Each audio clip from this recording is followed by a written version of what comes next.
Magandang araw sa inyo. Ako nga pala si Tita Cor, ang inyong tagapagsalaysay. Tunghayan natin ang kwento ni Margie. Pero bago ang lahat, nakasubscribe ka na ba? Kung hindi pa, ay pindutin mo na yung subscribe button at kalampagin mo na ang notification bell para updated ka sa mga bagong upload dito sa ating channel at bilang pagsuporta na din dito. Hi, I'm Margie, 22 years old and working na. I have tried dating since last year for fun lang and just meeting new people. So eto na nga yung isang dating encounter ko. I just want to expose his cheating ass. I had my OJT sa Cebu last September to December of 2022. I was using TG solely for downloading songs from bots doon, although naka-premium naman ako sa Spotify. One time, I was curious about the people nearby na feature and made myself visible. On September 17, may nagchat sa akin na pilot from a well-known airline in the Philippines. He invited me for a dinner sa hotel kung saan sila nag-layover and said he wants to get to know me. So ayun, we had a dinner and kwentuhan, tapos he told me that he likes me. 29 years old daw siya. Ang bango niya super. I asked him what his perfume was and pinakita niya sa akin it was Clinique Happy for Men. He also told me na single daw siya for 4 years since 2018. He was only there for work daw that time kasi maaga ang flight nila to Japan kinabukasan. But he promised me that he'll be back to Cebu for me daw. After the dinner, we went to his room kasi tinanong niya kung gusto ko ba daw makita ang interior ng room niya. So ako naman, go lang. I went straight to the window kasi ang ganda ng view ng city lights. And then he hugged me from the back tapos pinaharap niya ako sa kanya. He then asked, "Pangit ba ako? Bakit ayaw mong humarap sa akin?" I replied, "Hindi naman, nagagandahan lang talaga ako sa city lights view." Tapos, he told me that I should wrap my arms around him and ask if he could kiss me daw. Umuon naman ako kasi since I'm single, for the go lang. Afterwards, uuwi na sana ako kasi almost 9 PM na din nun. He pleaded na I perform hand daw. Kahit yun na lang daw. I feel like I was left with no choice that time although I can decline naman. Pero ginawa ko ka rin. After that, I washed my hands sa CR agad and he backhugged me again, saying, "Are we bagay?" Di na lang ako sumagot kasi nakatingin ako sa mirror and masasabi kong hindi. I didn't expect much from that date pero we continued to talk for 4 months.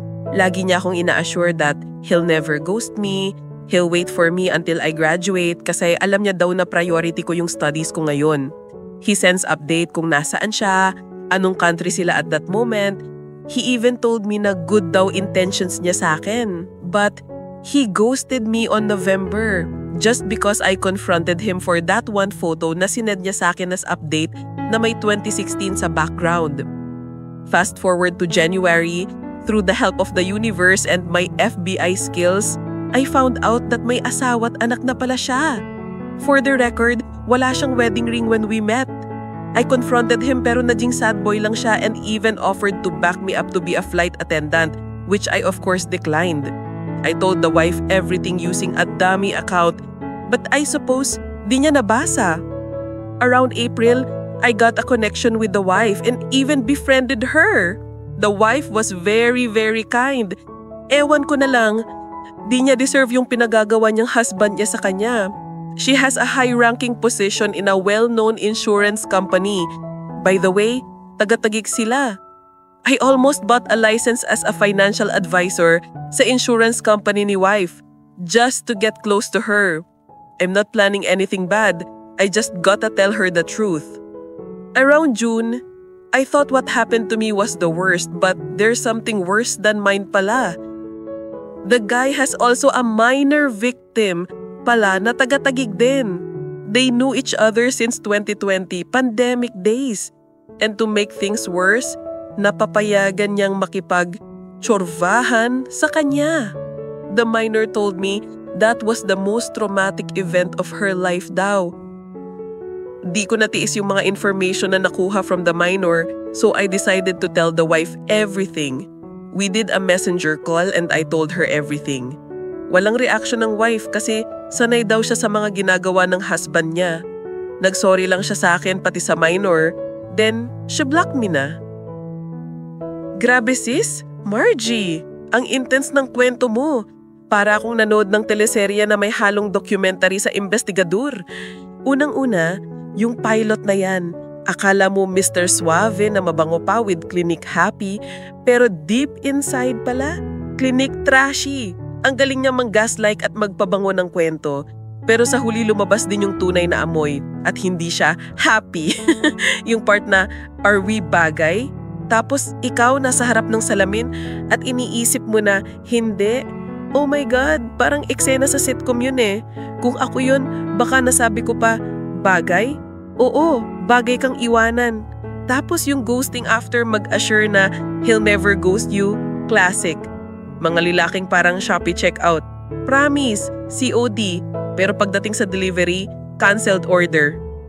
Pero girl, saludo ako sa'yo sa FBI skills mo. Ang tapang mo pa, nakipag-connect pa sa wife. Tapos muntik ka pang maging financial advisor para lang mailapit sa kanya ang totoo. Grabe dedication mo. Para kang nag-OJT sa Detective Conan University. Tapos yung revelation about the minor. Ibang level na yan. Hindi na simpleng cheating. Sobrang red flag na yan na may kasamang alarma, fire truck at barangay tanod. Seryoso, nakakadalit at nakakatruma talaga. Tapos yung wife na sanay daw siya. Ay nako, parang gusto ko siyang yakapin at sabihin, ate, hindi normal ang ganyang klase ng asawa. Hindi siya loyalty card para sanayin mong gamitin kahit paulit-ulit. In short, Margie, ang dami mong pinagdaanan, pero buti na lang, you dodged that bullet.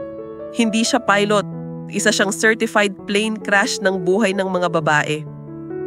Margie, una sa lahat, gusto kong sabihin na you did the brave thing by confronting the truth. Kahit masakit at kahit komplikado. Hindi madali yung maglabas ng totoo lalo na kapag may taong masasaktan. Pero minsan, silence protects the wrong person. From your story, ang pinaka-importante ngayon ay protektahan mo yung sarili mo moving forward. Ganito. Huwag mong hahayaan na mawala ang tiwala mo sa sarili mo dahil sa ginawa ng iba. You were honest, ikaw yung na-manipulate, at ikaw yung nag-act with the information you had at the time. Be careful sa dating world, lalo na sa online. Kahit pa sweet, mabango at consistent sa umpisa, hindi lahat ng tao ay totoo sa sinasabi nila. Always verify, trust slowly, and remember, red flags are not decorations. Know your limits emotionally and mentally. Kung nararamdaman mong nilalagay ka na sa posisyon na hindi ka komportable, may karapatan kang umalis kahit pa iniisip mong baka overreacting ka lang yan. Learn from the experience.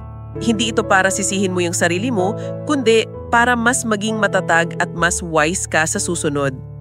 At lastly, tandaan mo, your value is not diminished by someone else's inability to be loyal or truthful. You are still worthy of love, respect, and honesty. And next time, you spot the liars from a mile away because you know better. Maraming salamat sa pakikinig ng kwento ngayon. Kung may reaction or suggestion kayo ay pwede niyong i-comment sa ibaba at promise na babasahin namin yan. Kung gusto niyo pang makinig ng mga kwentong kapupulutan ng aral at inspirasyon, huwag kalimutang mag-like, mag-subscribe at i-click ang notification bell para lagi kang updated. Kung may kwento naman kayong gustong ibahagi at mapakinggan dito sa page, mag-email lang sa mga lihimnakwento@gmail.com. Hanggang sa susunod na kwento, paalam at ingat palagi.